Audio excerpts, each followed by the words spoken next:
కనుక మొదట్లో ఏమనుకున్నారంటే ట్రంప్ కూడా అన్నాడు కదా, నేనంటున్న మాట కాదు, ట్రంప్ కూడా ఏమన్నాడు, ట్రంపే ఉన్నాడు ఇటు గల్ఫ్ దేశాల మీద ఇరాన్ దాడి చేస్తుందని చెప్పి ఊహించలేదని చెప్పి. అదే గల్ఫ్ దేశాలు ఈరోజు ఉక్కిరిబిక్కిరి అవుతున్నాయి. ఒకవేళ న్యూక్లియర్ ప్రోగ్రామ్ కనుక అడ్వాన్స్మెంట్కి వెళ్ళింది, ఎందుకంటే 60% ఆఫ్ శుద్ధి చేసిన యురేనియం అయితే మాత్రం వాళ్ళ దగ్గర ఉంది.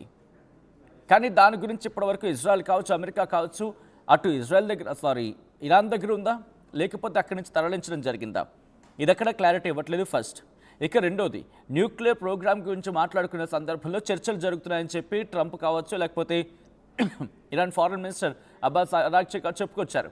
అప్పుడు పెట్టిన కండిషన్స్ ఏంటి, ఇరాన్ ఐఎమ్ వెరీ సారీ అప్పుడు పెట్టిన కండిషన్ ఏంటి, ఒకవేళ మీకు మా దగ్గరున్న దాన్ని ఏమంటారు శుద్ధి చేసిన యురేనియంని పంపించాలంటే విదేశాలకు పంపించేస్తాం, కానీ మొత్తం పంపించి ఒక 50% పంపిస్తాం, మిగతాది మేము విద్యుత్కి ఎనర్జీ కింద కన్స్యూమ్ చేసుకునే ప్రయత్నం చేస్తామని చెప్పి ఆ తర్వాత న్యూక్లియర్ ఫెసిలిటీస్ని పూర్తిగా క్లియర్ చేయము, వాటిని మేము వాడుకుంటామంటూ కూడా చెప్పుకొచ్చింది.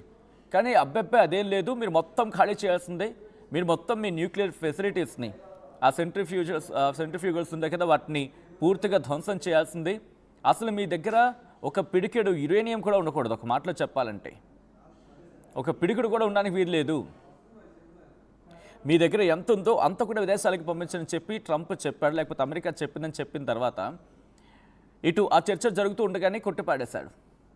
ఎందుకంటే ఈ గ్యాప్లో వాళ్ళు ఎక్కడ న్యూక్లియర్ వెపన్ని డెవలప్మెంట్ చేసుకుంటారని చెప్పి.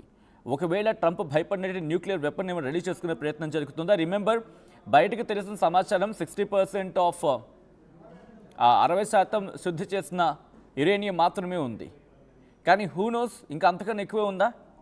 టాక్టికల్ న్యూస్ ఉన్నాయని చెప్పి మాట్లాడుకుంటున్న సందర్భం ఉంది కదా. మరి ఈరోజు కొట్టిపారేసింది కేవలం అక్కడ డెవలప్మెంట్ కావచ్చు, రీసెర్చ్ కావచ్చు, అది జరుగుతున్న ప్రాంతం మీదేనా, లేకపోతే అక్కడ అణ్వాయుధాలు ఆల్రెడీ ప్రిపేర్ అవుతున్నాయా, లేకపోతే ప్రిపేర్ అయ్యే దశలో ఉన్నాయా, ఇవేవి ఇంకా పూర్తిగా వివరాలు బయటకు రాలేదు. కానీ ఇజ్రాయెల్ చెబుతున్న మాటని ఇక్కడ నేను కోట్ చేసే ప్రయత్నం చేస్తున్నాను. ఇజ్రాయెల్ ఏమంటుంది, ఇజ్రాయెల్ అంటుంది ఒకటే ఒక మాట, ఎస్ ఇరాన్ మీద మేము దాడి చేశాం, ఆ దాడులు కొనసాగుతున్నాయి, ఇరాన్ అన్ని ప్రాజెక్టులపై మేము దాడులు చేశాం, వాటిని ధ్వంసం చేశాం, ఇరాన్లోని ఇస్ఫహాన్ దగ్గర భారీ పేలుడు జరిగిందనేది వినిపించమాట. అయితే న్యూక్లియర్ ఫెసిలిటీ, ఆ న్యూక్లియర్ సెంటర్పై ఇజ్రాయెల్ ఎయిర్ స్ట్రైక్స్కి దిగింది. ఒక్కసారిగా మంటలు చెలరేగాయి. మిన్జాదే ఆ ప్రాంతంలో రహస్యంగా ఏర్పాటు చేసిన న్యూక్లియర్ కాంపౌండ్ పైన దాడి చేసింది ఇజ్రాయెల్ అంటూ కూడా స్వయాన ఇజ్రాయెల్ డిఫెన్స్ ఫోర్సే చెప్పుకొచ్చింది. గత ఏడాది అమెరికా దాడుల తర్వాత న్యూక్లియర్ ప్రోగ్రామ్ మిన్జాదేకి మళ్లించింది ఇరాన్ అనేది వినిపించమాట. నిజంగా మళ్లించిందా, లేకపోతే మిన్జాదేని అనుకున్న విధంగానే అక్కడ అంటే ఒకసారి ఊహిస్తాం కదా, అక్కడ ఉండొచ్చు అని చెప్పి అలా టార్గెట్ చేసే ప్రయత్నం చేస్తుందా, లేకపోతే వేరే లొకేషన్ ఇంకేమైనా ఇరాన్ ఏర్పాటు చేసుకుందా, వీటన్నిటి గురించి కూడా మాట్లాడుకుంటున్న సందర్భం. అండ్ మీరేమనుకుంటారో ఒకసారి కమెంట్ చేసే ప్రయత్నం చేయండి. ఇరాన్ అమెరికాకు లొంగిపోతుందా ఇప్పుడు ఇటువంటి పరిణామాలు జరుగుతుంటాయి, ఎందుకంటే వాళ్ళ డిఫెన్స్ స్టోరేజ్ ఉంటుంది కదా, లేకపోతే స్టోరేజ్ కెపాసిటీ ఉన్నవి కావచ్చు, లేకపోతే డిఫెన్స్ ఎక్విప్మెంట్ని స్టోర్ చేసే ఫెసిలిటీస్ కావచ్చు, వాటిని టార్గెట్ చేస్తుంది ఇజ్రాయిల్. అమెరికా ఇంకా బహుశా ఇప్పుడు ఫ్రేమ్లో లేదనుకోవాలి. ఆ తర్వాత వాళ్ళ న్యూక్లియర్ ఫెసిలిటీస్ని టార్గెట్ చేస్తోంది.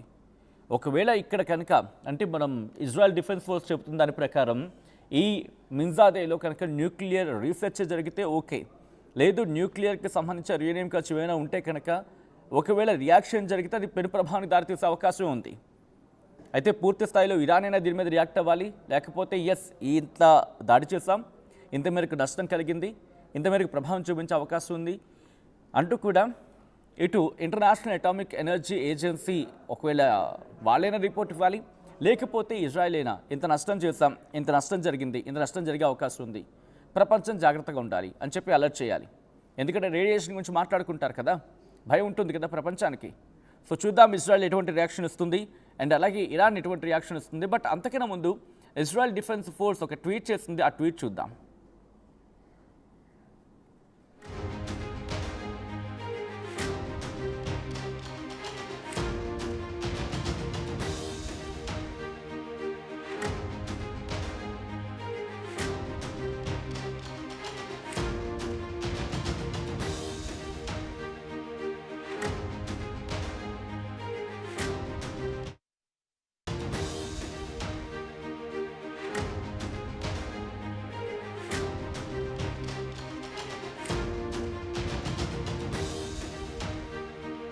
బ్రేకింగ్ న్యూస్ చూస్తున్నారు. ఇరాన్ ఇజ్రాయెల్ మధ్య యుద్ధం కొనసాగుతోంది. ఇరాన్ అణు ప్రాజెక్టులను ధ్వంసం చేసింది ఇజ్రాయెల్. ఇరాన్లోని ఇస్ఫహాన్ దగ్గర భారీ పేలుడు సంభవించింది. అణు కేంద్రంపై ఇజ్రాయెల్ ఎయిర్ స్ట్రైక్స్ కి దిగింది. దానికి సంబంధించిన బిగ్ బ్రేకింగ్ న్యూస్ చూస్తున్నారు. దీంతో ఒక్కసారిగా మంటలు చెలరేగాయి. మిన్జాదేహ్లో రహస్యంగా ఏర్పాటు చేసిన న్యూక్లియర్ కాంపౌండ్ పైన దాడి చేసింది ఇజ్రాయెల్. గతేడాది అమెరికా దాడుల తర్వాత అణు కార్యక్రమం మిన్జాదేకి మళ్లించింది ఇరాన్. దీని గురించి మాట్లాడుకుంటున్న సందర్భం, ఈ క్రమంలోని మిన్జాదేలో ఉన్న రహస్య న్యూక్లియర్ ప్లాంట్ని ధ్వంసం చేశామంటూ ఇరాన్లో ఉన్న మిన్జాదే ప్రాంతంలో ఉన్న రహస్య న్యూక్లియర్ ప్లాంట్ని ధ్వంసం చేశామని ఇజ్రాయెల్ డిఫెన్స్ ఫోర్స్ కొద్దిసేపటి క్రితం చెప్పుకొచ్చింది. దానికి సంబంధించిన బిగ్ బ్రేకింగ్ న్యూస్ చూస్తున్నారు. ఆ విజువల్ని కూడా అక్కడ రిప్రజెంట్ చేస్తున్న మీరు చూడొచ్చు. మిన్జాదేలోని ఆ ప్లాంట్ ఉన్న ప్రాంతాన్ని పూర్తిగా మ్యాప్ చేసి అది ఇరాన్ అని చెప్పింది. ఆ ఇరాన్లో మిన్జాదే ప్రాంతాన్ని కూడా లొకేట్ చేయడం జరిగింది. మీరు చూడొచ్చు. దాదాపుగా ఈస్ట్ వైపు కాకపోయినా నార్త్ వైపు కాకపోయినా పోనీ వాయువ్యం వైపు, అంటే నార్త్ వెస్ట్కి దగ్గరలో ఉంటుంది ఈ ప్రాంతం. మీరు చూడొచ్చు. Nuclear weapons development site struck అంటూ చెప్పుకొచ్చింది ఇజ్రాయెల్ డిఫెన్స్ ఫోర్స్.